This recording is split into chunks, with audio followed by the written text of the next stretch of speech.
Era terça-feira e quinta-feira vinha vagão de louco para cá.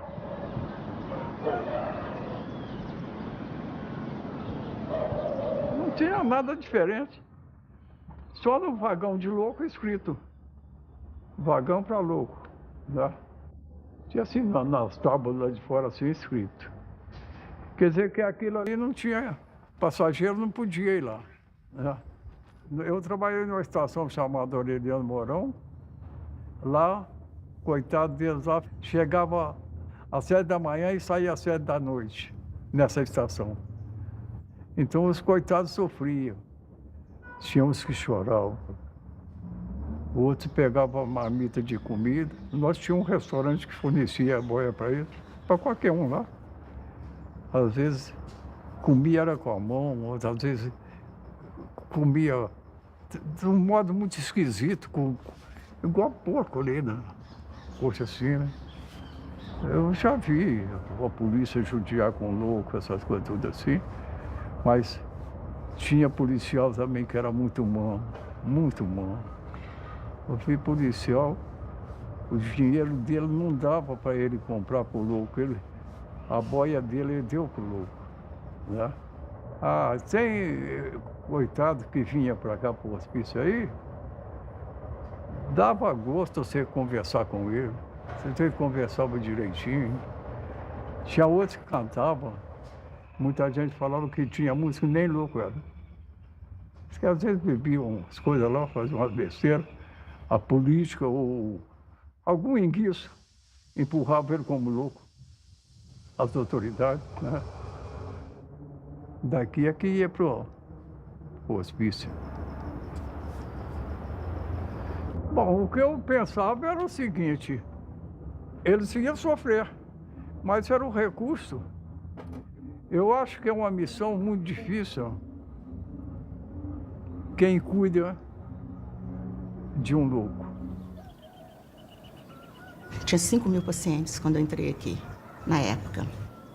Toda quarta-feira chegava um ônibus entupido de paciente, vomitando, tendo diarreia, urinado, do Hospital Raul Soares. Porque a polícia militar, a polícia de rua lá de Belo Horizonte, eu não sei qual tipo de polícia, pegava todas as pessoas que estavam perambulando na rodoviária por lá e enfiava dentro do Raul Soares. Raul Soares tocava pra gente aqui, sem nome, sem nada. E aqui tem muito paciente que os hospitais mandavam, porque era fácil. O diretor era médico, todos tinham hospital que é a fonte de renda excelente, né? Excelente mesmo, porque doido não tinha coisa melhor para dar dinheiro. E colocava, mandava quem estava dando trabalho para cá. Aqui era depósito, sempre foi depósito, sempre. A minha mãe, quando entrou aqui, ela veio através de político. A política de Barbacena, chegava perto de um político, eu quero trabalhar no Colônia. Eles davam uma carta, entregava para o diretor fazia uma análise e no outro dia estava trabalhando. Não tinha que ter profissão, não precisava saber ler, nem escrever, basta saber distribuir alimentação, lavar os corredores, dar banho nos pacientes, entendeu? Distribuir a medicação. As medicações eram um comprimido rosa e um azul. Era Ordol e Fernegan, parece, o Diazepam. Uns nomes assim. Simplesmente explicaram para ela. Você faz a ronda. Se tiver gritando, batendo, você dá os dois juntos. Se tiver cantando, te importunando, dá o rosa, sabe? Então era conhecida a medicação na época, para esse pessoal da colônia, era pela cor.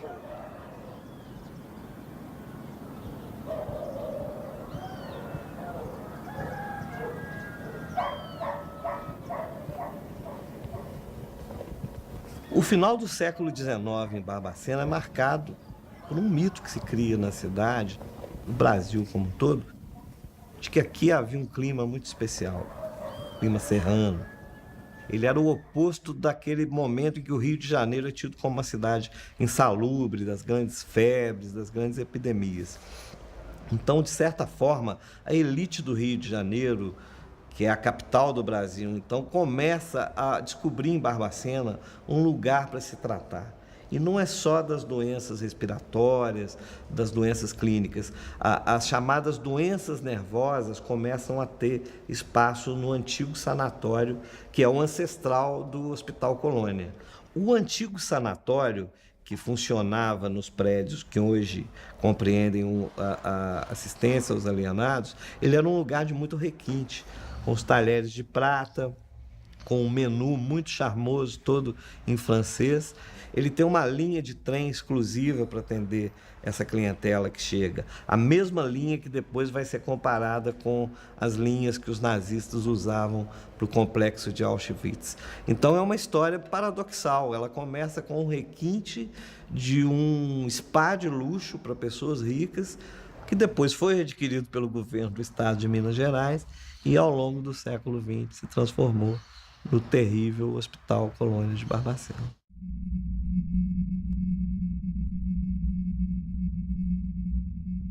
Quando eu tive acesso às fotos feitas dentro desse hospital em 1961 pelo Luiz Alfredo, eu fiquei tão impactada que eu não vi nenhuma daquelas fotos no hospital. Todas aquelas imagens me remetiam a um campo de concentração.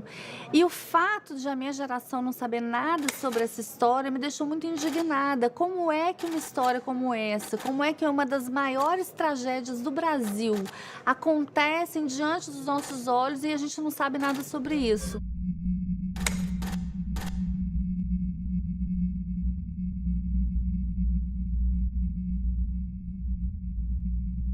Eu descobri que o Brasil desconhecia uma das suas piores tragédias.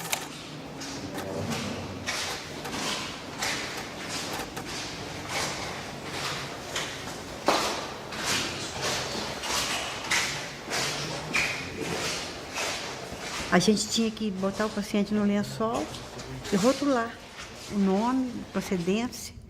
Às vezes eu passava 3, 4 lá em cima. Às vezes, quando eu pegava o plantão também, eu achava e levava. Você achava o quê? Achava os defuntos lá. Foi morrendo assim, uma atrás da outra, uma atrás da outra, uma atrás da outra. Tinha plantão de eu passar 5 pacientes mortos. Trazia vela na bolsa, trabalhava 24 horas. Aí eu trazia vela para botar na mão das pacientes morrer de noite. Nós fizemos uma enfermaria lá embaixo, no fundo do Crispim. Tinha um quarto sobrando lá. Aí fizemos uma enfermaria ali, para ver se salvava alguma coisa, né? A gente trazia leite de casa, fazia leite em pó, tentava colocar na boca, mas já estava no estado muito ruim mesmo. De repente, começou a vir uma canja branca rala, que você servia com a caneca, nos pratos de alumínio. Aí foi acabando, até chegar no ponto que aquela quantidade de paciente morreu por falta de alimentação. A enfermagem aqui não tinha nada, né? Tinha nada. Tinha aquela bacia ali, ó, eu chamava de bacia fervedeira, que você fervia a seringa que servia para todo mundo. Aqui tinha uma injeção chamada Benerva, que era um complexo B. Enfiava que cabia na seringa, 10 ampulhas de Benerva e tudo, uma agulha desse tamanho, e ia aplicando de paciente em paciente. Hoje tudo é descartável, antigamente não era. Era isso que tinha. Lá embaixo do departamento B tinha um funcionário, que ele era guarda emprestado da Polícia Civil. E ele ficava com arma, que ele achava que era a polícia aqui dentro. Então, muitas vezes ele puxou a arma para mim, ele puxava para o paciente, os remédios punha tudo dentro de uma caixa de papelão, ele olhava para a cara do paciente, esse aqui que eu vou dar, esse aqui que eu vou dar, esse aqui que eu vou dar. Se o paciente não quisesse, ele ameaçava com a arma. Era um médico para 3 pavilhões.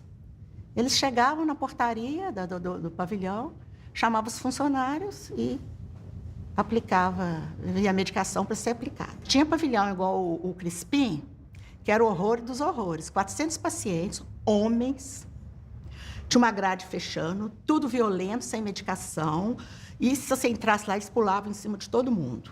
E nessa época eu não via comprimido, não via não. Eles davam xarope aí, que o farmacêutico fazia, né? E o eletrochoque, que era muito usado.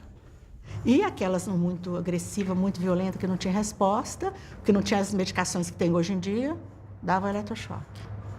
Que eu, por sinal, fiz muito eletrochoque, bastante. Não tinha outra coisa. Muito paciente deprimido, recuperava, mas a gente não dava com anestesia na época. Mas eu fiz bastante, era eu e o Dr. Zé Carlos. Fazia 1 ou 2 vezes por semana, Mas os pacientes seguravam direitinho, acalmavam o paciente, dava carinho para eles. E eu punha no mínimo para dar o eletrochoque. Eu dei muito. E a gente punha assim na cama mais de 40 pacientes, sabe? Eu ficava com tristeza porque eles viam, um via o outro tendo as coisas, né? Mas a gente mandava eles fazer uma oração, conversava com eles e tudo. Eu costumava pôr de 5 em 5. O médico vinha, passava as voltagens. Aí era um aparelho quadrado assim, com dois negocinhos de pôr aqui na testa, aqui, na fonte, né? Aí você ligava o aparelho lá na parede, lá na eletricidade, aí ele já passava a voltagem, já do tanto que o médico mandou. Aí você tinha que ter uma vasilhinha com um pouquinho de água de sal, pra você passar, para o eletrochoque pegar. Então ele dava aquela crise forte, assim, sabe? A gente punha um pano na boca, assim, já tinha... As buchinhas já ficavam prontas ali, esperando. Já estava tudo pronto. Você botava a buchinha na boca para não morder a língua e segurava, 2, 3 pessoas segurando, porque ela debatia muito. Eu tinha pavor. Mas você aplicava eletrochoque? Eu não aplicava, eu ajudava, né? Segurava, né? Bom, era por finalidade terapêutica, né? Mas, de repente, aparecia, às vezes, um imprevisto, né? O paciente, às vezes, né? Fazia umas travessuras, né? E, às vezes, tomava eletrochoque.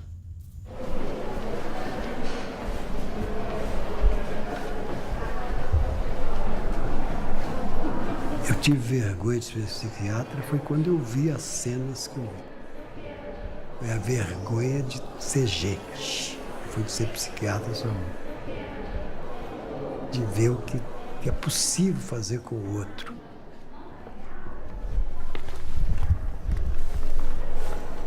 As impressões eram as piores possíveis, porque o cheiro, né? A pobreza, o som que não existia, a fala que não existia. Todos eram andarilhos. O problema de ser andarilho é uma coisa interessante, né? A pessoa ficar andando em volta de si mesmo, né? Horas e horas. E tudo isso era natural, tudo isso fazia parte.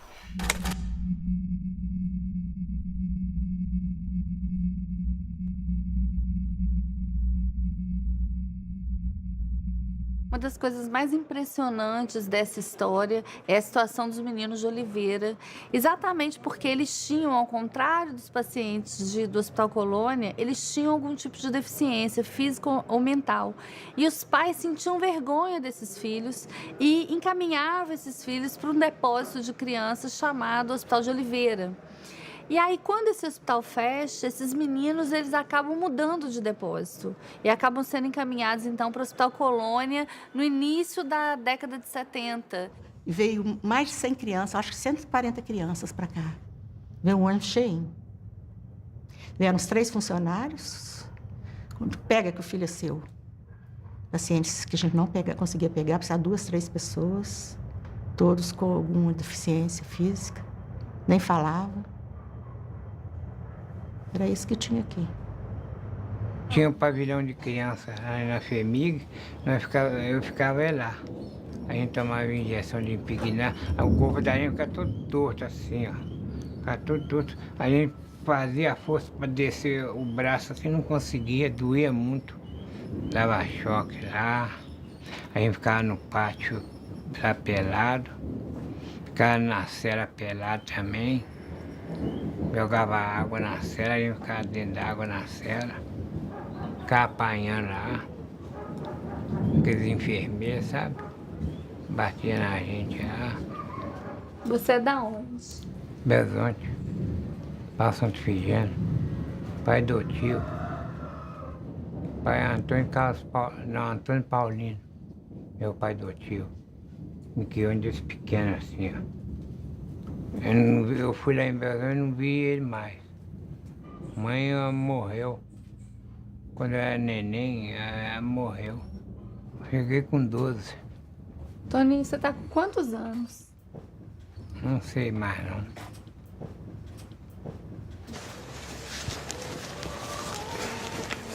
Eu fiquei com a minha mãe até na idade de 5 anos.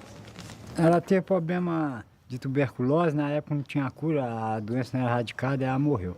E depois que ela morreu, você ficou com quem? Fiquei com a minha madrinha. Na época eu fazia muita bagunça, era muito arteiro, né? Ela me mandou pra cá, pro hospital. Mas eu ajudava a segurar aquele pessoal que ia tomar choque. Ajudava a segurar, às vezes o choque passava pra gente, sabe? Na hora que botava na cabeça e ligava, aí naquele estalo, aí a pessoa assustava, conforme for a intensidade do choque, passava pra gente. É uma fase meio triste contar isso, sabe? O senhor é da onde?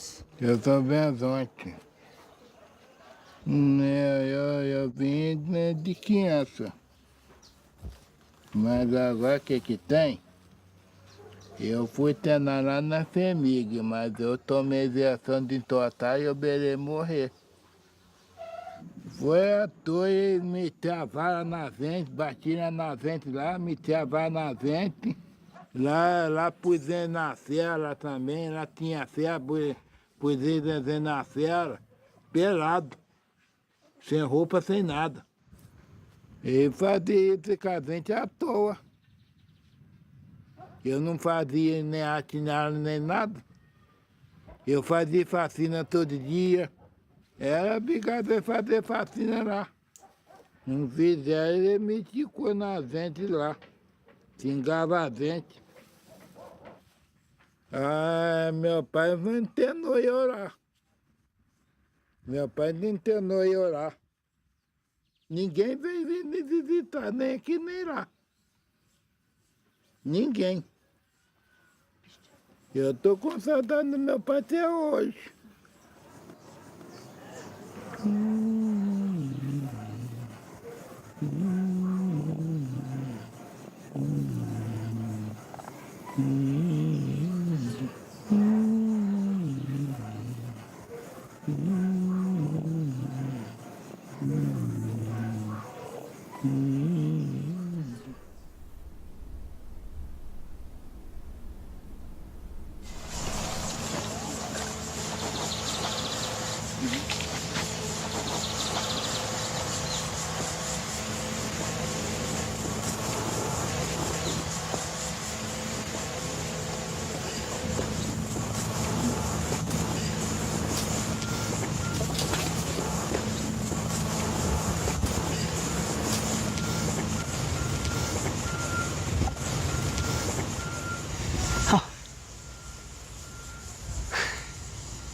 Interessante.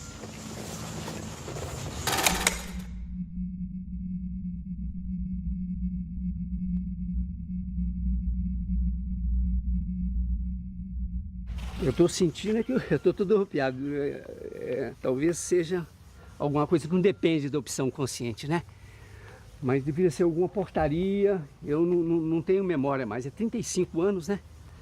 Essas coisas, elas têm uma memória muito... elas estão guardadas num espaço muito escondido na mente da gente, entende? Elas têm uma relação muito com dor, com sensibilidade. Eu fiquei aqui por volta de 4 horas com um grupo de médicos. Aqui, né? Aqui não é das crianças, será? Talvez fosse a coisa das crianças, mas não tinha essa cerca. Aquilo ali também, deixa eu ver. E como que as crianças estavam? Elas estavam... A criança normalmente é mais... Elas ficavam quietinhas, né? Não movimentavam. Tem até uma foto de uma que está bem na posição fetal que eu fiz, né? Uma foto que eu fiz por cima. É uma situação de defesa que eu achava, né? A única maneira de se defender da situação que estava era de apertar o corpo, as mãos. Tinha um menininho também, que esse foi muito forte também. Eu não lembro onde que foi que eu fiz a foto, que ele... Eu lembro que a hora que eu cheguei perto, ele levantou o bracinho e falou assim: moço, o senhor quer ser meu pai? Esse foi forte. Pôs a mãozinha assim, chorou. E a foto é uma das fotos que sensibiliza muitas pessoas quando vê. O choro dele, procurando um pai naquele lugar ali, né?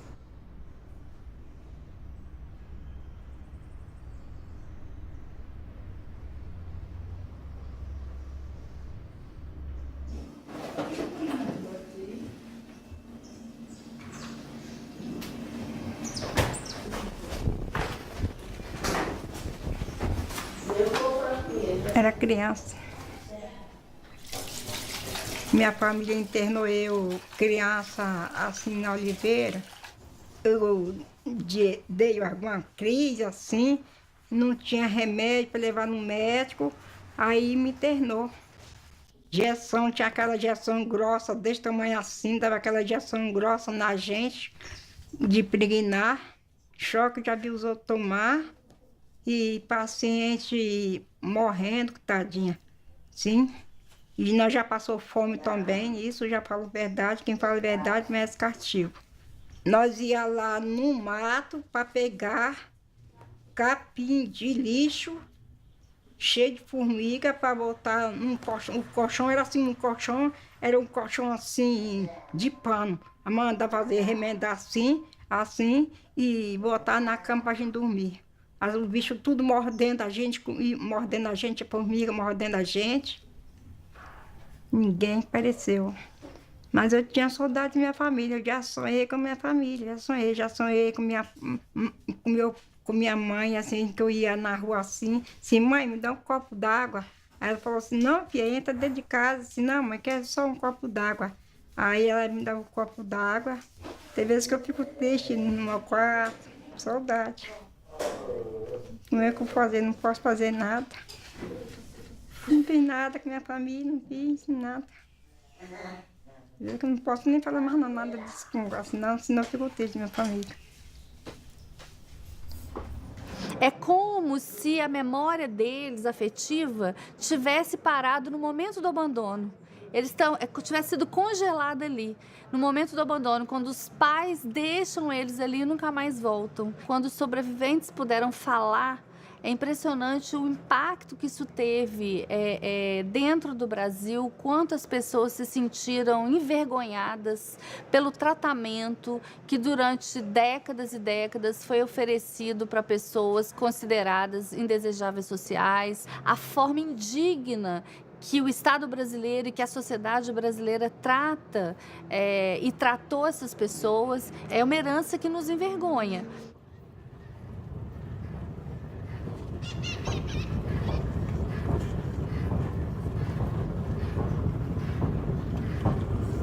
Nesse espaço aqui era um trajeto nosso de menino, né? Que nós atravessava entre meias locomotivas e, como menino não tem nada na cabeça, vamos na FEMIG, vamos na assistência, chamava assistência na época. Vamos para assistência?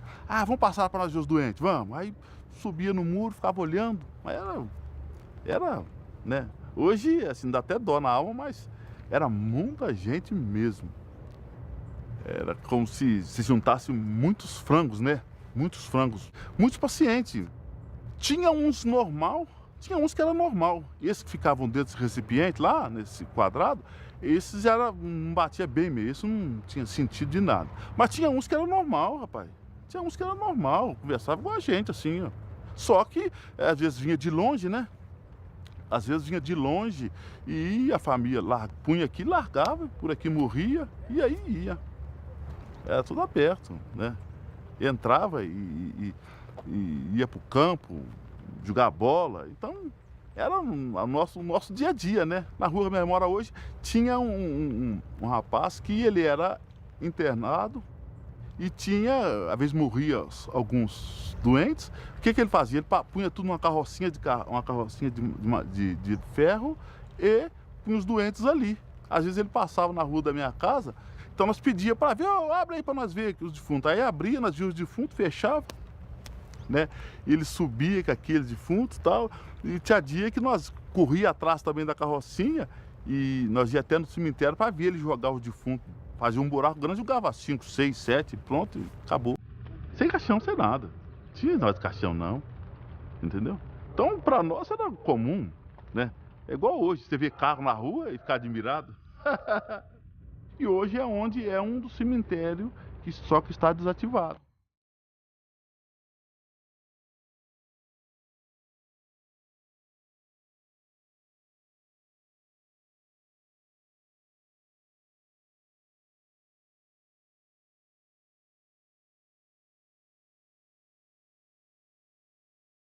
Se você cavar aqui, você vai encontrar Ossos e ossos aí, né?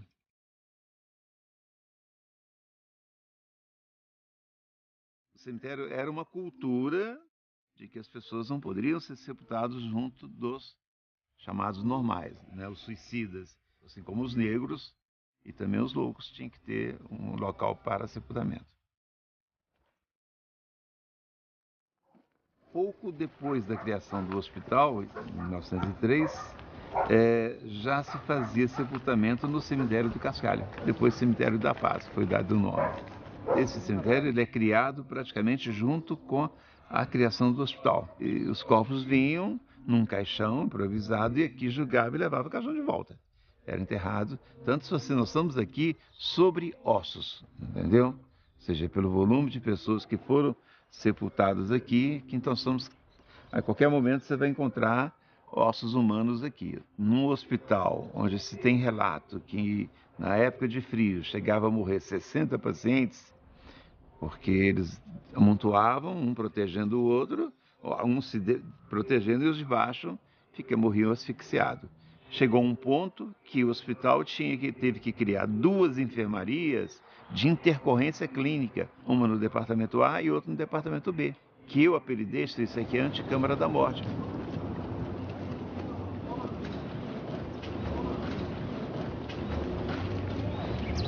Aí eu ainda diretor, chego os moradores, os vizinhos começavam a queixar do cheiro, ou seja, então percebemos que a terra já não estava absorvendo a quantidade de mortos, então nós resolvemos encerrar o contrato e não mais permitir o sepultamento de pessoas aqui nessa instituição. É muito estranho você imaginar um hospital que já tinha acoplado a ele um cemitério, porque a expectativa do hospital não era curar, era levar essa vida até onde fosse possível para finalmente sepultá-la. No primeiro momento do hospital, as coisas funcionaram de uma forma diferente. Ele cumpriu o papel baseado na medicina francesa, pelo menos até a década de 30.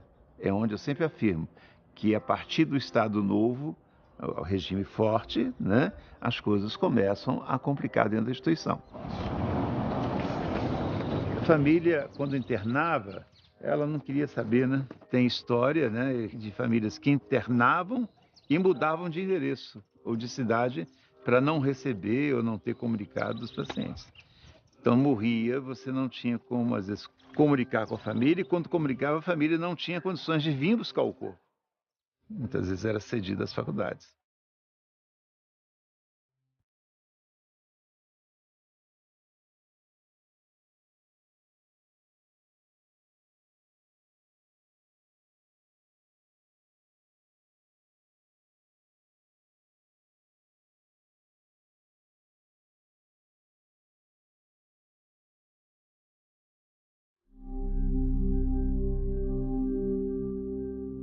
Como é que vocês descobriram que eu nasci, criei, comandei tudo em hospital, que eu entendo de hospício, do Hospital Colônia, mais do que o hospital mesmo.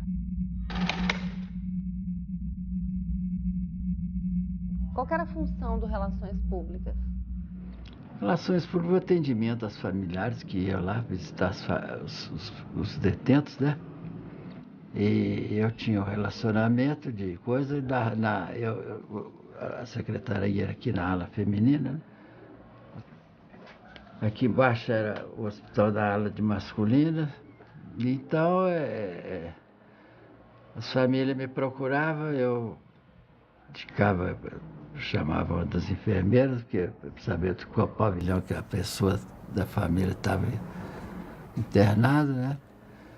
Essa era a minha função. Existia, assim, pessoas que interessavam de vir visitar as famílias. Mas em muitos casos, por exemplo, que as pessoas não internavam aí coisa. Tanto é que falecia, comunicava o falecimento, eles não se manifestavam, como a procura para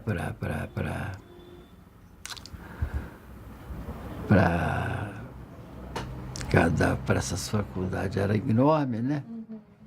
Então eu atendia as faculdades que precisava, né? Então morria, a gente trazia cá para cima. Pegava com cobertor, 4, eu e mais 3 pacientes, no cobertor, que nem uma maca a gente não tinha, não. Aí punha lá em cima, arrumadinho lá os corpos, lá, tudo assim no chão, assim, com procedência, com tudo. Olha, os pacientes estavam mortos lá já, esperando eles virem buscar. Aí chegava, né? Às vezes não tinha condução própria para vir buscar, levava daquele jeito mesmo. A gente ouvia cair daquela caçamba igual pedra, assim, lá. Era eles jogando lá. Depois tampava com uma lona e ia embora, né? Ninguém. Eu tinha um relacionamento de comunicar com os familiares, né? Quando eles não se manifestavam interesse de vir buscar o cadáver, qualquer coisa, né? Quando tinha o cadáver disponível, a gente cedia para essa faculdade.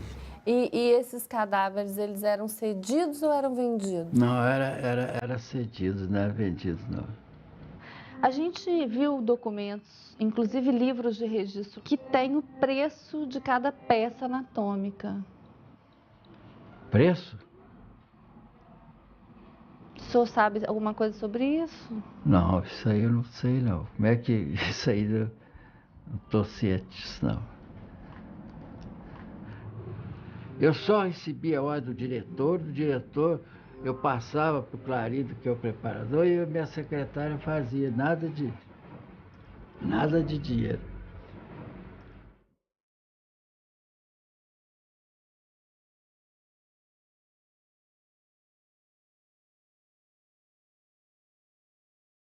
Faculdade de Medicina de Valença, Fialho, tá o seu nome, que essa letra é sua?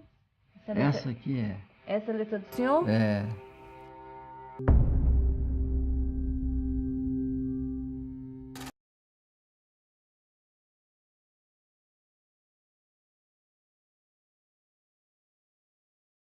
Essa questão da venda dos corpos, que é um fato já do final dos anos 70, ele é a exacerbação de uma sequência de descaminhos que esse lugar vai tendo ao longo da sua história.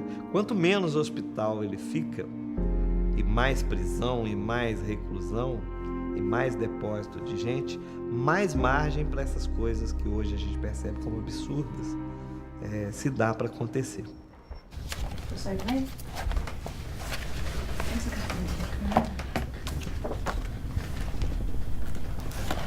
É um pavilhão muito bonito, sendo um dos pavilhões mais antigos do hospital. É o pavilhão Antônio Carlos, né? É um colonial de respeito, porque não é qualquer um que faz um pavilhão desse aqui. Muito perfeito.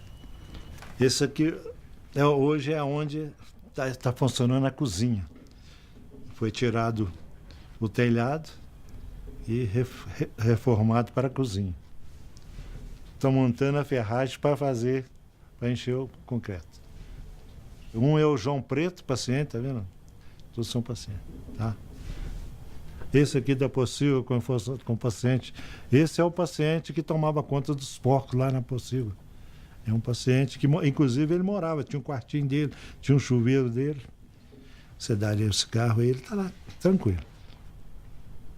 Eu vivi muito dentro do hospital por ter contato com a minha família lá dentro, eu ia muito, né? Andava lá dentro, tinha regalia dentro do hospital. Então, estava lá, conversava com os pacientes. O estado dos pacientes, para mim, era normal. Porque os pacientes, eles não agrediam ninguém, eram os pacientes educados, conversavam. Eles precisavam de um afeto, né? Você conversar. Então, os pacientes do Hospital Colônia, na época, eles iam para olaria fazer tijolo. Eu frequentava, inclusive, a olaria, porque meu pai era um chefe daquela parte. Eles tinham uns que até dormia à noite, né? Porque tem que refazer o fogo no forno, né? Que esse forno para queimar o tijolo.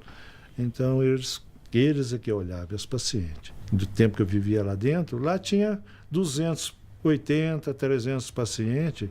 Eram 2 funcionários que trabalhavam a noite inteira olhando eles. Quer dizer, não era uma coisa do outro mundo, não. O paciente pegava um cobertor e ia arrancar capim para fazer os colchões para eles dormir. Eles mesmos faziam o colchão deles, costuravam, dava os pontos, entendeu? Que o paciente, como diz o doutor Faustino para mim, o paciente psiquiátrico, ele precisa fumo de cigarro e comida.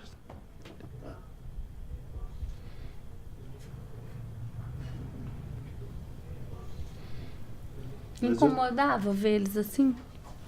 Incomodava porque eu entrava no pátio para tirar paciente para trabalhar. Mas de 69 para cá, tá? Eu entrava lá, porque eu já era o chefe de obra, então eu tirava, em troca de um maço de cigarro, e ele saía para trabalhar. Até agarrava na minha mão para sair, tá?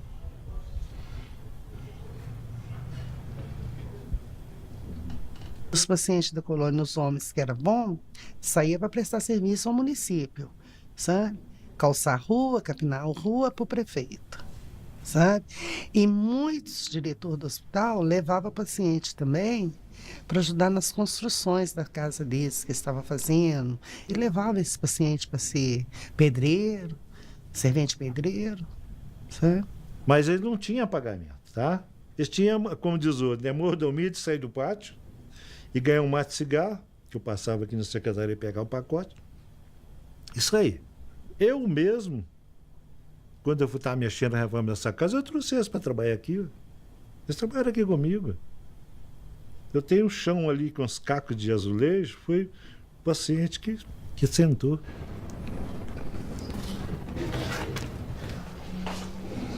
Tudo isso aí, a agilidade dele, é um paciente psiquiátrico, né? Isso aí é o carinho que você tem com ele, ele faz coisas que você nem acredita. Porque o paciente, minha filha, é igualzinho. Deus me perdoe falar isso. É um cachorro manso, muito bom. Ele atende igualzinho. Vem cá, faz isso pra mim. Sim. Não te cobra nada. Dá R$1 aí, você pode chegar lá na colônia, não sei se vocês já chegaram lá. O paciente fala, dá R$1. Agora hoje não é mais um, não, porque acho que não está tendo, é 2 que está pedindo. Tá R$2 aí.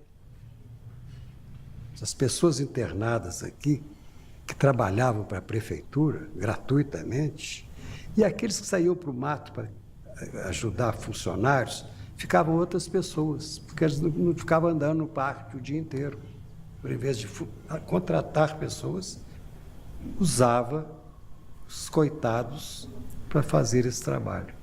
Não eram remunerados. Também é crime. Eu não sei até que ponto você vai poder falar que ele está explorando. A minha parte, eles iam para tirar ele do pátio para fazer terapia. Era um, certo? Eles iam, eles fizeram o pavilhão deles, que está lá, até, e eles vibravam, e saía passear. Né? E eu acho que o próprio funcionário que tirava, ele não pode pagar, porque ele está no trabalho dele. Então, agora, se alguém pegava funcionário, paciente, para levar para trabalhar na casa dele sem pagar, sem nada, aí não, eu não conheço. Eu nunca ia usar isso e não ia deixar ninguém fazer isso com meus pacientes que estão comigo.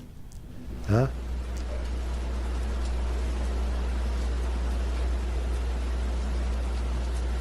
Cada pavilhão tinha uma irmã que cuidava. Que era assim, elas punham as pacientes para fora 4 horas da manhã, para limpar a casa. O negócio era manter a casa limpa. Aí as pacientes iam para o pátio, naquela friagem toda, sabe?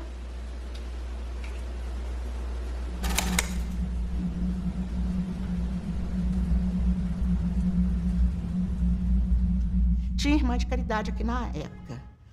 Uma ou outra ajudava a gente. Eram boas tudo. Outros atrapalhavam a gente.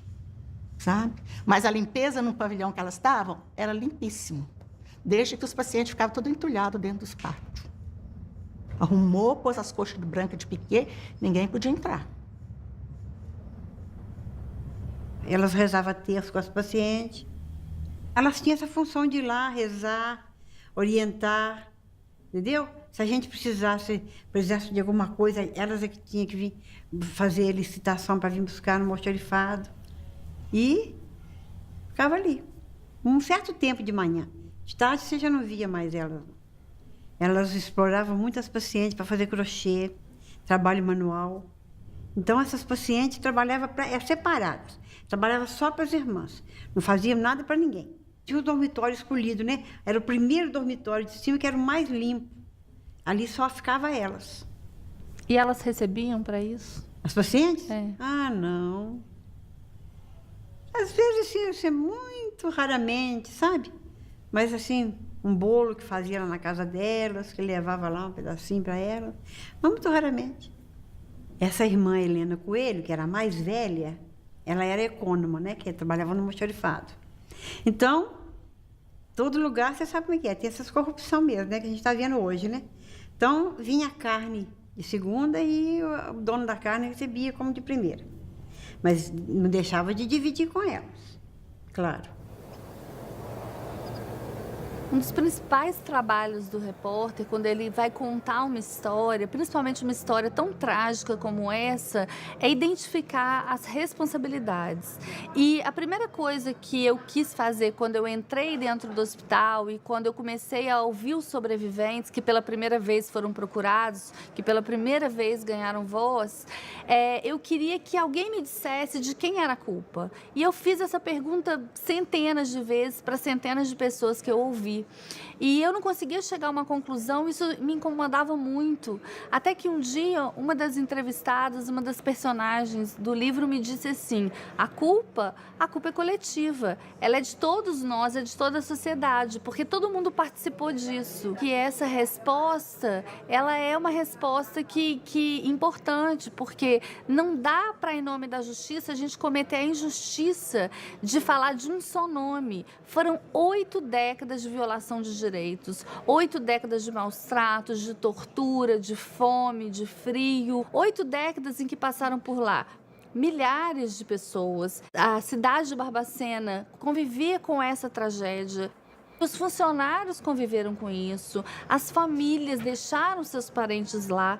Então, assim, os médicos participaram disso de alguma forma. São muitas pessoas envolvidas. Para que uma tragédia dessa ela exista, ela aconteça durante 80 anos, é preciso que haja uma omissão coletiva. É lógico que a gente nunca vai poder tirar a responsabilidade do Estado brasileiro, porque o Estado brasileiro era o responsável por cuidar daquelas pessoas e o Estado falhou. Todos falharam com essas pessoas, todos falharam com as 60 mil vítimas do Colônia.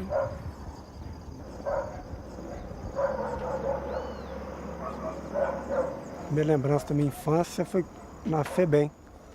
Aí de lá eu fui para o patronato, que é a zona rural aqui de Barbacena. Lá eram freiras. E lá no patronato que eu passei a minha infância. Lá tinha um amigo, Chiquinho. O pai dele, todo domingo, no ônibus de 11h30, chegava lá para visitar o Chiquinho. O pai dele era lavrador. Então, se eu vejo o pai dele chegando todo domingo e meu pai e minha mãe não chegar, por que eu sou diferente dele? Porque ele mexia muito comigo.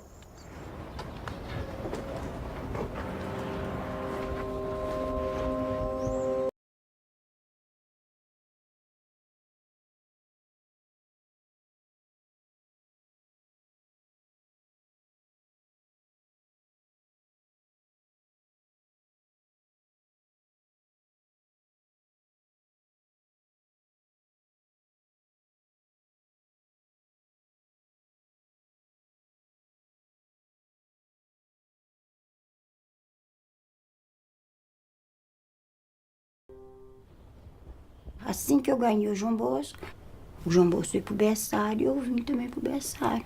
Cuidar das crianças, cuidar do João Bosco. Cheguei lá no domingo, tava na hora do almoço da irmã. Aí, daí a pouco ela chegou. Os meninos maiores daqui foram tudo lá pro Pinheiro Grosso. Aí eu virei e falei, mas o João Bosco também foi? Ela falou, foi. Eu virei e falei, não podia ter mandado o menino para lá sem autorização. Aí eu até com ela. Você não tem direito de falar assim comigo, que eu não podia mandar o menino para lá sem sua autorização, porque quem manda no menino sou eu. Ela tá muito alterada comigo. Vamos dar um choque nela. Aí pegou por aqui, ó. Aí veio 2 guardas. Aí me arrastaram. Me arrastaram para a sala de choque. Aí me deu um choque. A irmã me deu um choque, a irmã Tereza. Aí ela virou e falou comigo assim, aqui, você não volta aqui mais não, porque se você voltar aqui, outra vez, se você voltar aqui, eu vou te pôr no pátio. Aí nunca mais tive contato com ele. Eu saí da FEBEM, não tinha para onde ir, não tinha como me manter, não tinha dinheiro para me manter. Eu morei no quartel pelo menos até o ano de 99, ou seja, 12 anos eu morei no quartel. Eu não tinha Natal, Ano Novo, isso eu não tive, porque eu não tive a família para eu poder passar com eles. Quando a minha mãe morreu, eu espalhou todo mundo. Aí foi que eu saí para começar a trabalhar, né? Eu tinha 10 já para 11 anos, né? Foi gente que me levou para vir para trabalhar lá, em Virginópolis, na casa desse senhor. Ele era advogado. Que você vê ele com o meu patrão, eu na casa dele, empregada, uma criança. Quer dizer, ele foi na maior brutalidade comigo, né? Nunca eu pensaria na minha vida que ele tivesse coragem de fazer isso comigo. Ele, um advogado, eu, uma simples empregadinha doméstica. Ele tinha 53 anos já, o homem. Eu tinha idade para ser meu pai. Ele era assim baixo, mas era fortão. Aí foi que ele me agarrou. Aí a menstruação sumiu, né? O corpo começou a crescer, né? Aí, olha, tava de 3 meses já. 3 meses. Depois que aconteceu, o que ele fez? Aonde ele me pôs? Aonde ele me levou? O negócio já estava tramado, né? Vim para aqui para ficar bater dentro de um hospital de doente mental, uma coisa que eu nem nunca tinha visto na minha vida. Eu pensei que o dia que eu entrei lá, eu pensei que eu ia sair de lá, que eu não ia ficar lá.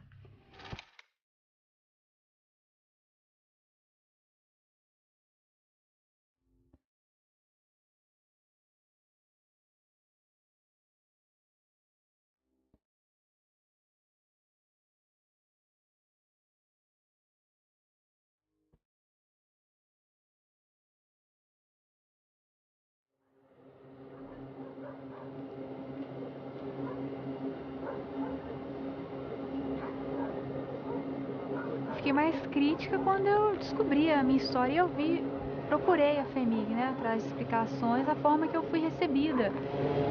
Muitos disseram, o que você está fazendo aqui, não vale a pena mexer nessa história, procurar isso.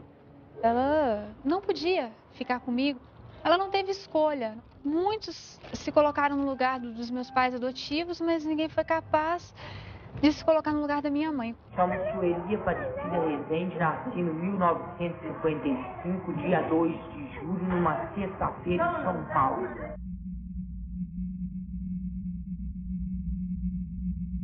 Elas saíam, né? Era muito paciente, ninguém dava conta de olhar, né? Aí tinha paciente que engravidava, quando não chegava outros de fora grávida, né? Elas saíam, encontravam, arrumava namorado aí. Agora tinha paciente que relacionava com outro paciente. Não tem uns pacientes que casaram com outras pacientes? Então tinha paciente que relacionava com outro. Tinha um filho, elas não queriam não, elas davam mesmo. Não queriam nem saber. Tinha umas que não queriam dar, mas não podia ficar aqui. Porque tinha uma irmã de caridade de Belo Horizonte que levava os filhos nascidos aqui para a FEBEM de Belo Horizonte. Eu achava isso uma agressão. Tirava os filhos e levava. Agora, as funcionárias, muitas pegaram. Tem muita funcionária que pegou criança aqui, criou e deixava as pessoas verem. A Sueli era o terror de todo mundo, né? Muito difícil, agredia todo mundo. Ela passou por vários lugares. O último lugar que ela ficou foi lá nos modos residenciais, que lá era de paciente tranquilo e tudo. E ela adaptou melhor lá. Mas teve uma filha, né, que foi pega por uma funcionária aqui. E nesse inteirinho teve muitos problemas. Entre a mãe que adotou, entre a Sueli, entre essa menina que nasceu. Eu lembro assim que foi a mais problemática. Ela sofreu que queria a filha dela, né? E a moça que pegou, Ela não trazia, não levava a Sueli, porque não tinha condição. Não trazia muito aqui, não. Diferente de mim e de outras pessoas, né? Eu descobri por acaso uma contradição da minha mãe, né? Começou por aí, que eu questionando sobre a gravidez, como que eu tinha nascido, ela disse que foi parto normal. E eu lembrei que anos atrás ela havia falado que era uma cesárea. Que mãe que se engana sobre isso? E descobri que eu não era filha dela, que eu tinha sido adotada e que minha mãe se chamava Sueli e estava no hospital. E depois eu conversei com a funcionária também assustada, e ela confirmou que ela tinha falecido mesmo, e que isso tinha ocorrido há 1 ano. Estamos todas de azulão, lavando o pátio de pé no chão. Lá vem a boia do pessoal, arroz cru e feijão sem sal. E mais atrás vem o macarrão, parece cola de colar balão. E mais atrás vem a sobremesa, banana podre em cima da mesa. E mais atrás vem as funcionárias, que são as putas mais ordinárias.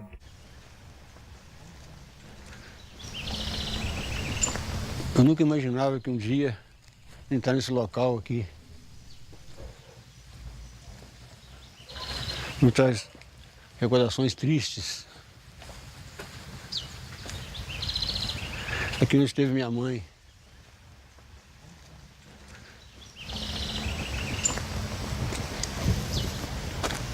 Foi seu pai que mandou ela pra cá? Não sei se foi, não. Eu não posso garantir porque eu era pequenininho, não tinha condições de saber. Eu não posso falar uma coisa que eu não sei. Ontem eu estava lendo o livro, né, antes de vir para cá. Daí o Bernardo, meu filho de 8 anos, chegou. Aí, meu pai. Aí eu mostrei, filho, aqui, ó, essa aqui é sua bisavó. Mostrei a foto, né? Ele falou, pai, como é que ela fez para participar disso? Não, filho, ela não participou disso. Ela esteve lá e viu uma foto de uma cela, né? Pai, por que ela estava lá? Falei, diziam que ela era louca.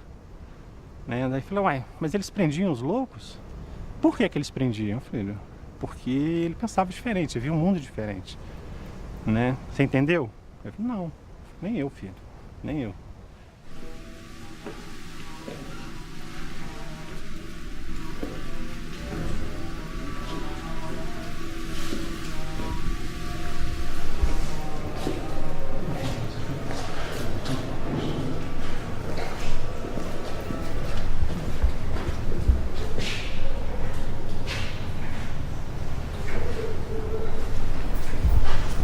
Aqui era o quê? Outro dormitório. Mas aqui só os indigentes, né? Sim. Aqui é... Mas quem não era, né? Talvez eu tinha 9, 57, 58. O nome dela tá aí, porque ela deve ter vindo pra cá como indigente. Vê a data aí, vê se a gente consegue localizar. 57, 58? É. A quem servia esse sistema, né? Matrícula de loucos e indigentes.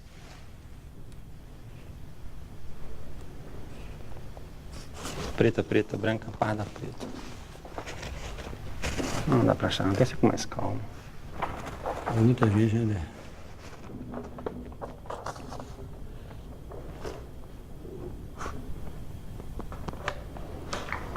Pai. O quê?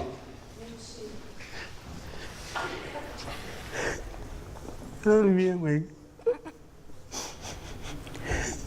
Entrou em julho de 56. Casada, tá vendo? Tá vendo? É casada. E meu pai dela com indigente, tá vendo?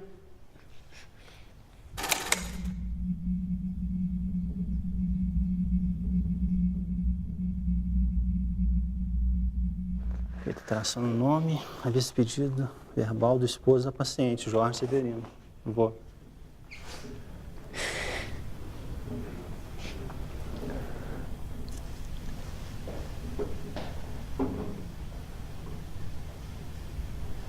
O técnico aqui, o que o cara fez aqui, quem trouxe ela pra cá? Oi? Quem trouxe ela pra cá? Deixa eu ver. Aqui. Não, eu vou pedir, né? A alteração do nome dela, porque constava Leonor Correia de Castro. Aí alteraram, né? Leonor Correia de Almeida. Ok. A vista pedido verbal do esposo da paciente, Sr. Jorge Severino de Almeida. Foi cruel, não foi? Escondeu-se de mim.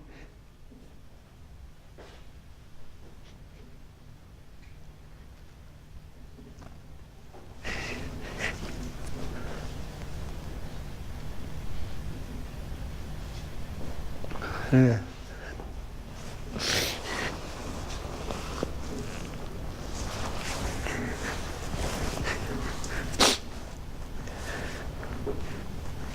Eu não sabia que tinha mãe, tá vendo? Escondeu-se de mim. É. Eu dormindo na rua, eu sabia que tinha mãe. Com 9 anos.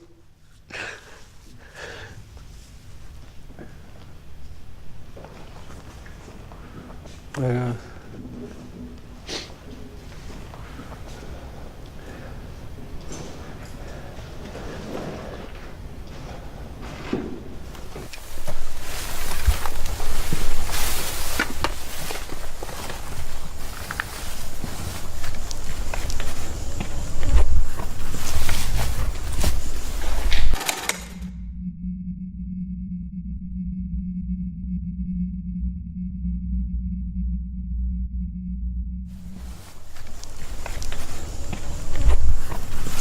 Em 1961,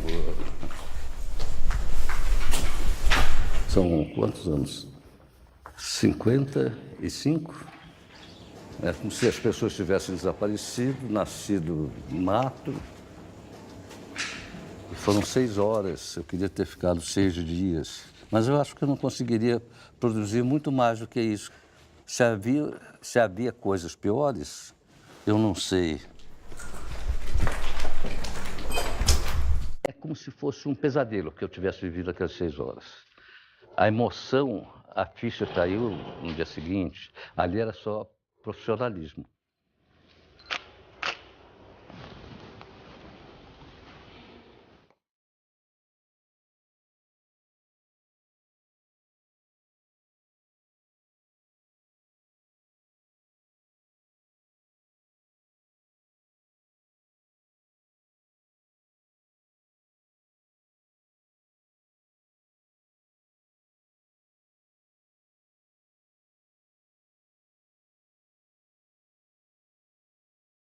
Estamos num local com os vestígios, com a arquitetura, com as mesmas condições arquitetônicas da época.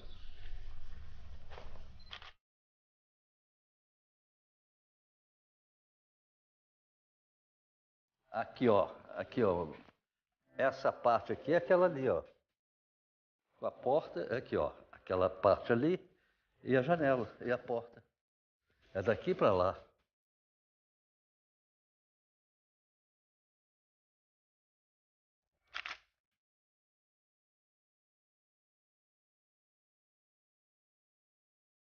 Realmente fizemos uma foto ainda no local quase que intacto. Só esse envelhecimento faz parte da história, né? Chegamos no local. É dos últimos. Quando terminar isso aqui, não restará mais evidência física nenhuma da época que nós estivemos aqui.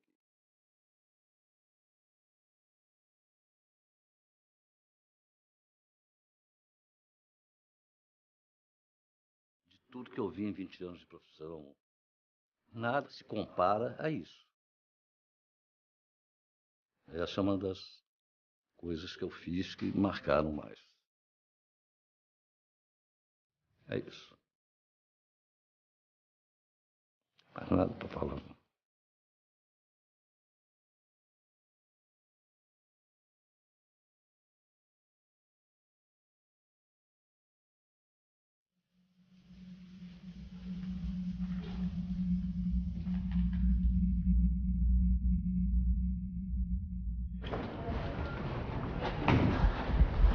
Aqui tem uma mesa boa.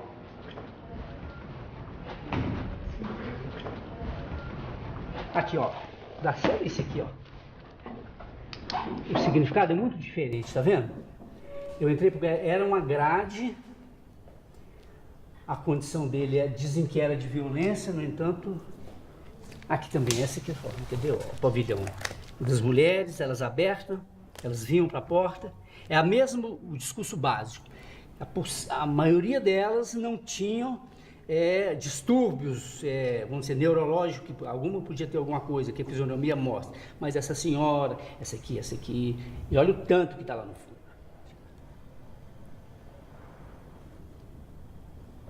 Aqui já é degradação total, né? Essa aqui é a foto que eu falo, que esse momento aqui para mim foi crucial. Essas pessoas num abandono total, né?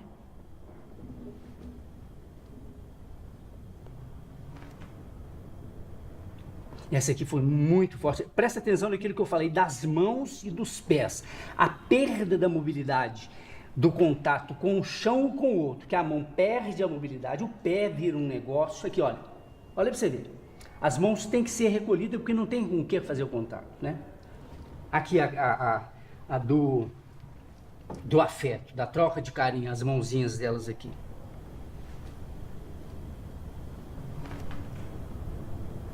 Esse aqui é a vergonha. O que eu sentia é que ele ficava completamente envergonhado da situação que ele estava. Tem uma coisa que é interessante, a maioria era negro. Aqui já tinha... A cor negra já era uma discriminação.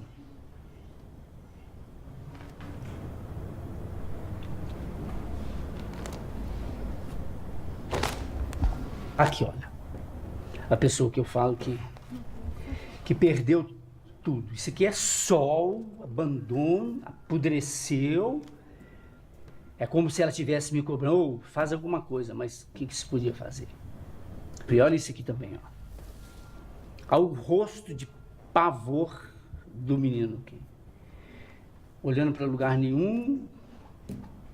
Você pode imaginar você no lugar mesmo, como filho, como criança, sem uma resposta.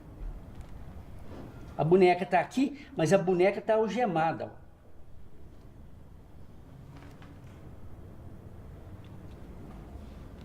Napoleão, como é que é fotografar pessoas que perderam sua condição humana? Como é fotografar pessoas que perderam a condição humana, né? Isso é um negócio...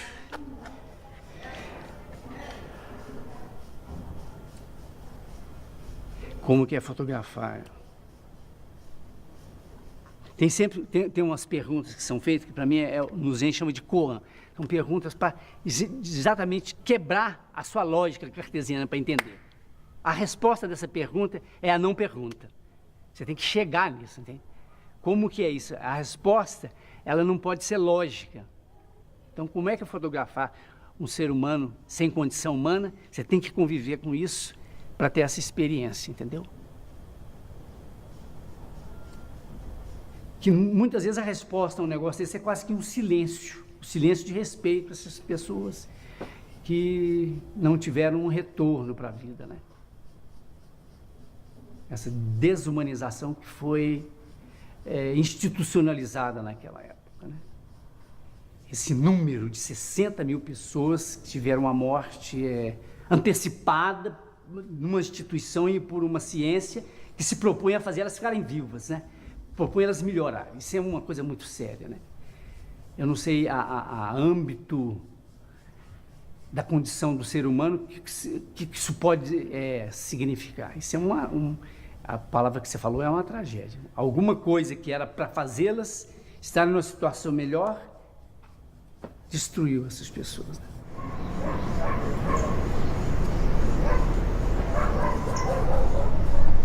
Todo mundo emocionado, né? Que foi um, né? É forte mesmo. Registro forte. De fato de serem 3 gerações, né? É verdade. 3 gerações. Né? Sua, nossa e a do Luiz Alfredo. Mas gravei Dona Conceição aqui, ó, pois é. Gravei a Dona Conceição aqui com a turma toda, né? Todas se juntaram aqui na porta, assim, né? Foi aquele chique. grupo fechado, assim. E ela de porta-voz. Nesse pavilhão não tem médico. É preciso de um médico. Tá aqui para esse pavilhão porque não tem. E como é que foi, assim, quando vocês chegaram a primeira vez, assim? O que vocês viram? Qual foi o impacto que vocês tiveram?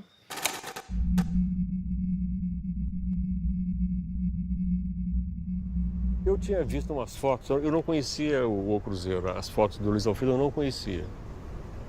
Eu era muito garoto na época e não tinha visto as fotos dele. Na escola de psicologia eu vi umas fotos que o cara tinha feito clandestinamente também. Tipo, assim, fotos roubadas, cenas roubadas, assim, né? Eu vendo as fotos do Luiz Alfredo, em que você vê que as pessoas se colocam para a câmera, inclusive uns grupos de homens que se colocam, assim, numa posição ereta. Eu acho que aquelas não eram poses, não era uma colocação, aquilo surgia, aquilo foi um bailado, foi uma coisa, eles me olhavam e não me viam. É isso que eu sentia, todos os olhares se dirigiam a um certo ponto, mas eram vazios.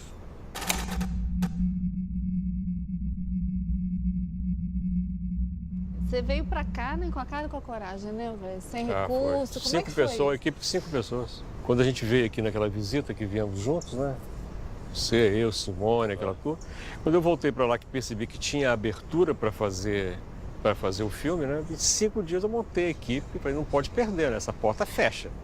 A gente percebeu que tinha que fazer algo naquele momento, que tinha possibilidade, não podia perder, né? E era aquela hora e pronto. E viemos um coletivo de pessoas. Vocês estavam juntos a primeira vez? Viemos juntos. Foi um grupo grande que veio. Passamos um dia aqui, demos um giro no hospital. Um dia mesmo. Aqui embaixo. O Irã voltou para escrever as matérias, eu voltei com a cabeça do filme, assim, de armar o filme. É porque o secretário de saúde na época liberou, né? Ele não sabia que ia acontecer, né? Ele liberou e depois a gente publicou uma matéria dizendo, né? Que estava aberto, né, os portões aqui do hospital para a imprensa, né?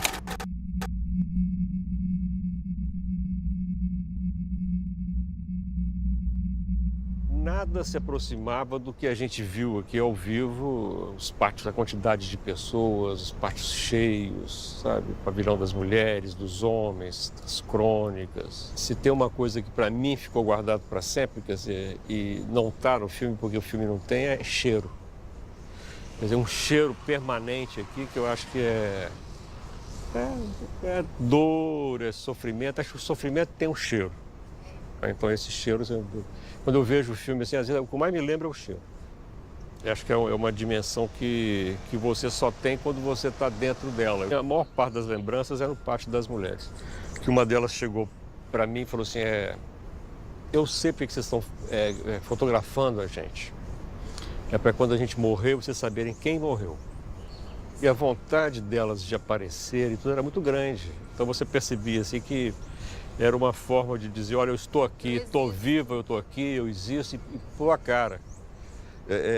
Eu como repórter, né, minha letra é muito feia, depois daquela dificuldade de entender o que eu escrevia, né, eu queria aproveitar e tudo, eu estava falando para o Elvésio, eu não tive sentimento nenhum.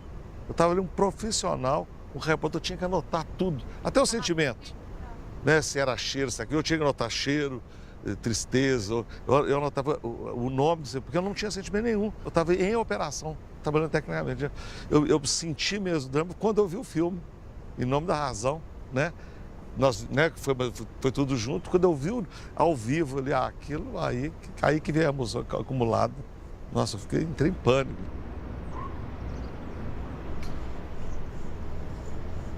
Agora, o que eu senti, assim, aí relembrando agora, assim, o meu sentimento era de que a gente estava cometendo aqui dentro uma transgressão. A gente estava transgredindo. A gente estava quebrando normas, porque a norma daqui era o isolamento, é o silêncio e essa omissão principalmente pelo silêncio. Eu acho que o que está na base desse contrato social de instituições como essa é que a sociedade será conivente com aquilo ali. E eu sinto especialmente que no momento que nós fizemos, quer dizer, de 79 para 80, a gente debaixo de uma ditadura militar, quer dizer, era uma metáfora assim, direta do que acontecia no Brasil.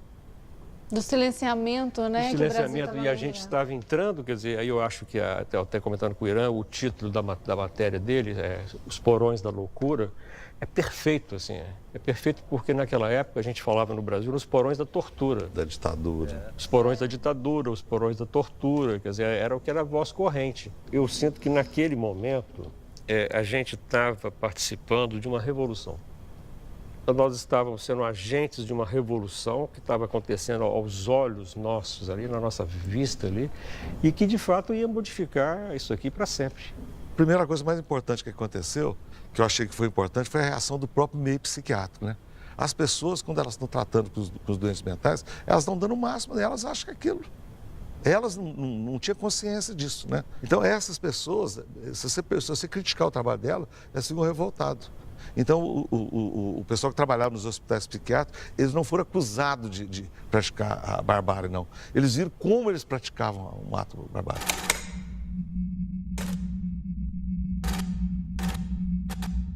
Eles se identificaram, né?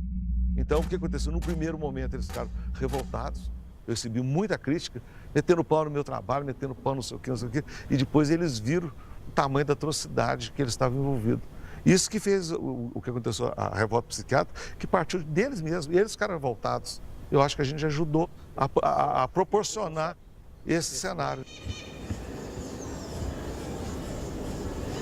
Eu estou me sentindo aliviado de não ver ninguém aqui, né?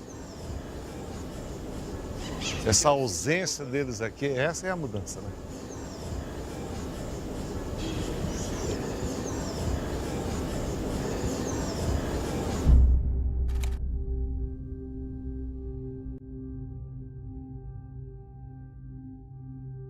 Em 73, a FIAP, Fundação Educacional de Assistência Psiquiátrica, resolveram dar uma reforma aqui dentro e pôr funcionários, porque não tinha, só guardas. Então eu fui para Belo Horizonte, fiz psicotécnico com um monte de gente, eu fui a única que passei como enfermeira. Eu tinha uma visão técnica e comecei a arrumar a casa, né? A hotelaria da casa. Vão dar condições para ter gente formada, gente capacitada, isso eu fiz muito. Aqui tinha umas folhas que as funcionárias, as guardas, escreviam alguma coisa, punham o nome, mandavam os médicos escrever. Outros pavilhões não tinham nada. E a gente começou a fazer as papeletas. Tinha algum papel escrito por médico que as próprias guardas aqui pediam para fazer. Então nós conseguimos tirar retrato com muita dificuldade, porque elas não queriam tirar, né? Elas não estão acostumadas com pessoas de fora. Mas a gente conseguiu fazer as papeletas e fomos fazendo no hospital todo. Eu comecei dando um curso básico de enfermagens, sem ter nada, né? Um certificado e nada. E era em peso, vinha todo mundo. Depois muitos funcionários foram fazer a sua formação profissional, saíram auxiliar, e o curso técnico nós abrimos, as 5 primeiras técnicas da cidade de Barbacena vieram para cá. Nós somos contratados como acadêmicos para dar plantão dentro da instituição, porque o hospital não tinha plantonista, tinha 2.000 pacientes aqui, mas não tinha um médico de plantão. Aí nós somos os primeiros plantonistas do hospital. Aí surge a presença de Basale, a visita de Basale.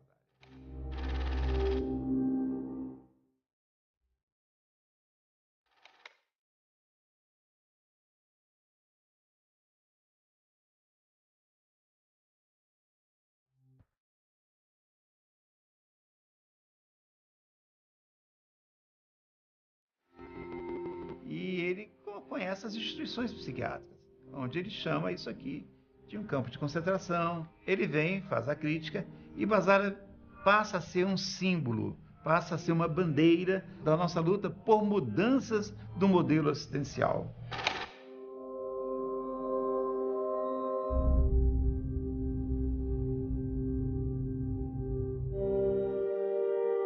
A reforma psiquiátrica, fundamentalmente, é uma mudança de modelo. Há um modelo que é centralizado no grande hospital psiquiátrico. O modelo hospitalar leva o paciente até o serviço. No caso da rede é o contrário. O serviço é que vai até o paciente, é algo como uma malha de serviços que se espalha pelo estado todo. A gente começou a fazer a ressocialização desses pacientes nos modos residenciais, foi 120 pacientes. Ali a gente ensinou a usar desodorante, fazer unha, sabe, colocar batom. Quem se viu pela primeira vez, chorava, gritava, batia a palma, sabe? Ficou toda feliz de ver no espelho. Aí a gente levava, é você que está aqui. A outra, não é outra, não, é você mesmo, sabe? A gente ia mostrando, depois aprenderam a comer com colher, com garfo. Foi naquele modo lá que saiu depois para as casinhas. Eu chego aqui em 92, o hospital, como que ele estava? Ele estava passando por uma modificação, que eu acho de pensamento. Então, assim, ele ainda tinha muita característica de hospício. A grande dificuldade, que aí eu posso falar um pouco do que eu venho nesses anos todos trabalhando, é a questão, nesses espaços, a gente conseguir trabalhar com o sujeito. Porque a questão coletiva, ela é muito forte. A instituição, ela é muito rígida dentro de rotinas. Eu tenho experiências lindas aqui. As pessoas não sabiam como que vinha a fruta, o abacaxi, sem ser picado. Como que era o abacaxi? Tem história linda das primeiras pessoas em residência terapêutica, como começaram a frequentar mercadinho. Sabe assim? Porque é isso. Tem a laranja, sim, mas é ela picada, né? Assim, a coisa, que é isso? Assim, coisa para nós que é tão simples. Porque é tão assim tutelado, né, que a gente faz tudo pela pessoa, né? Aí tem o caso de algumas pacientes que são até muito conhecidas e tem algumas que estão até hoje em residência terapêutica, né, que eu acho assim que é uma vitória, tendo em vista o quadro que apresentava quando morava aqui dentro, né? Então você vê que tudo é possível, né?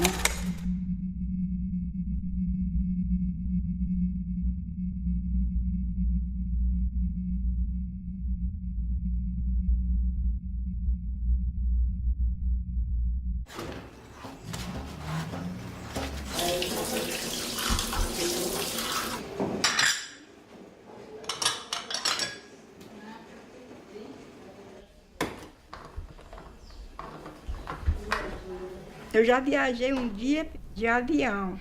Parece que eu estava entrando dentro de casa. Você não teve medo, não? Não, aí eu falei assim, eu quero ficar na janela. Aí eu fiquei na janela para ver o movimento. Ele fazia... Buu. Aí ia subindo lá pro céu, parece que ia lá pro céu, lá. Aí ele falou, aí depois ele me chamou, chama a menina aqui para mim, a Elzinha, para tirar o retrato com ela. Aí eu fiquei junto com ele lá, dirigindo o avião, tiraram o retrato lá comigo. Aí depois eu sentei lá, lá de novo, aí fiquei lá vendo o avião subindo. Entrava na nuvem, tudo depois que não estava na nuvem, depois ele falava assim, daqui a um minuto eu vou chegando. Aí depois... baixando devagarzinho, aí baixava, aí todo gente de fora que ia tudo, aí a gente descia. Eu gostei mais do avião e do piloto. Ai, ai.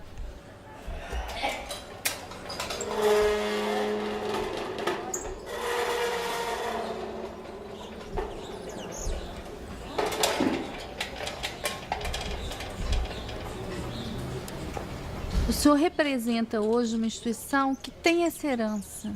O senhor acha que nós podemos falar em culpa do Estado ou em dívida histórica que o Estado tem com essas pessoas? Com os remanescentes, certamente, né? O Estado, na medida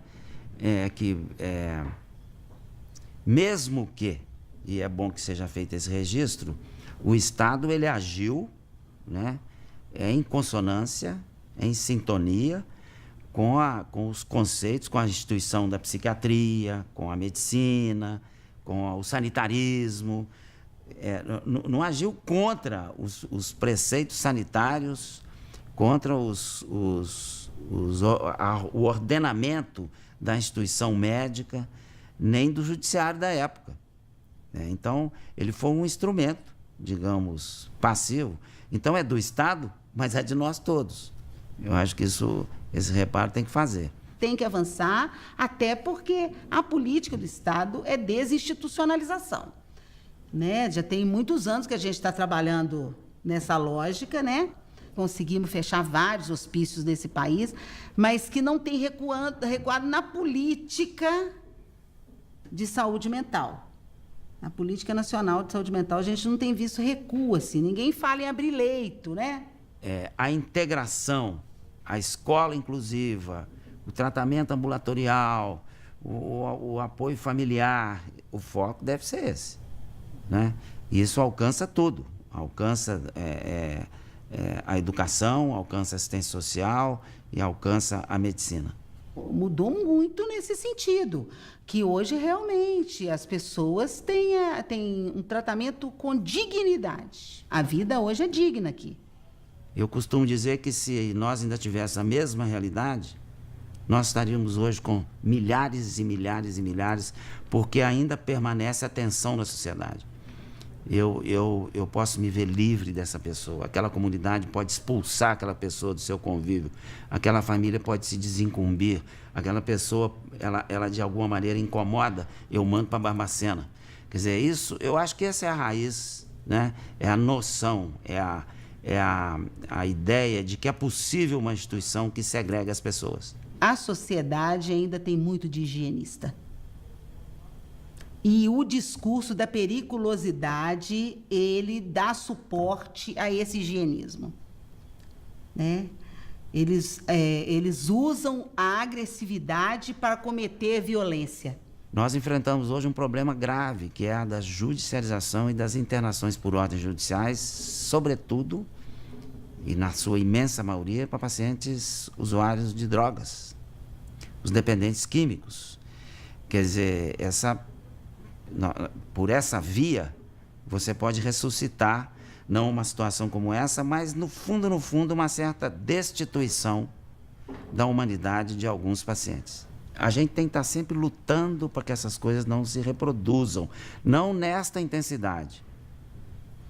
Não nessa intensidade, porque isso aqui realmente eu acho que nós avançamos. Acho que a sociedade não tolerará jamais milhares de pessoas nessa condição. A vigilância, ela tem que ser permanente.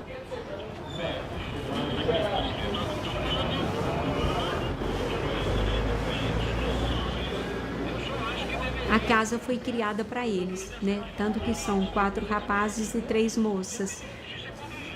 No começo foi difícil até para mim, quando a gente via que o chão tinha só fezes, né? Falava, nossa, meu Deus, me dá coragem, né?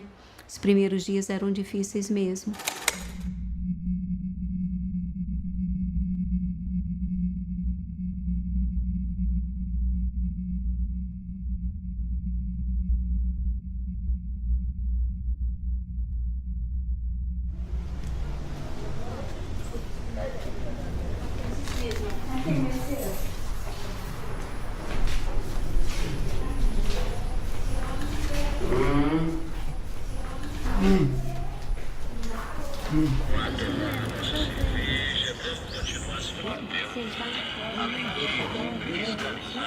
Dá para entender essa linguagem que não é uma linguagem verbal, mas que você vê no corpo, né?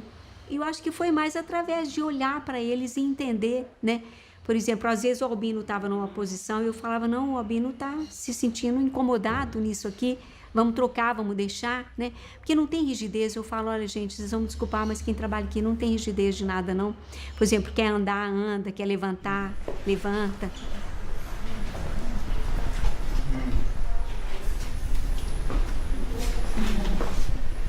Quando conseguimos fazer a identidade de cada um, o CPF, cada um virou cidadão, se tornou gente perante a sociedade. Para nós eles já eram, mas estão registrados.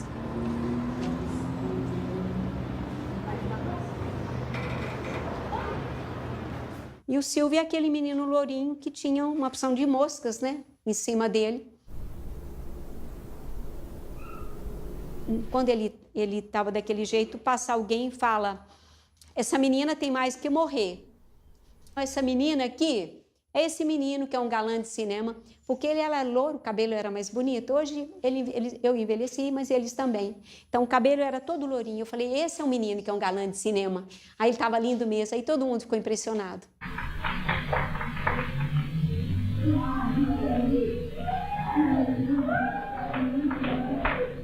A Wanda Lúcia, né? A Wanda Lúcia está naquele filme do Elvésio Raton, quando ela era pequenininha, junto com o Silvinho. Vai sozinho, você consegue? Pode ir sozinho. Eu acho que, na medida que incomoda, você mostra que existe uma outra possibilidade, que as pessoas conseguiram também sobreviver àquele terror, né? Conseguiram. E eu acho que tem que admitir que houve tudo isso mesmo, né? As pessoas poderiam não estar pensando em maldade, mas não sei, às vezes elas eram maldosas também, né? Porque o doente, ele não tinha voz, né? O que a gente entendeu mesmo o nosso, né? O nosso também não fala, mas a gente dá voz para eles.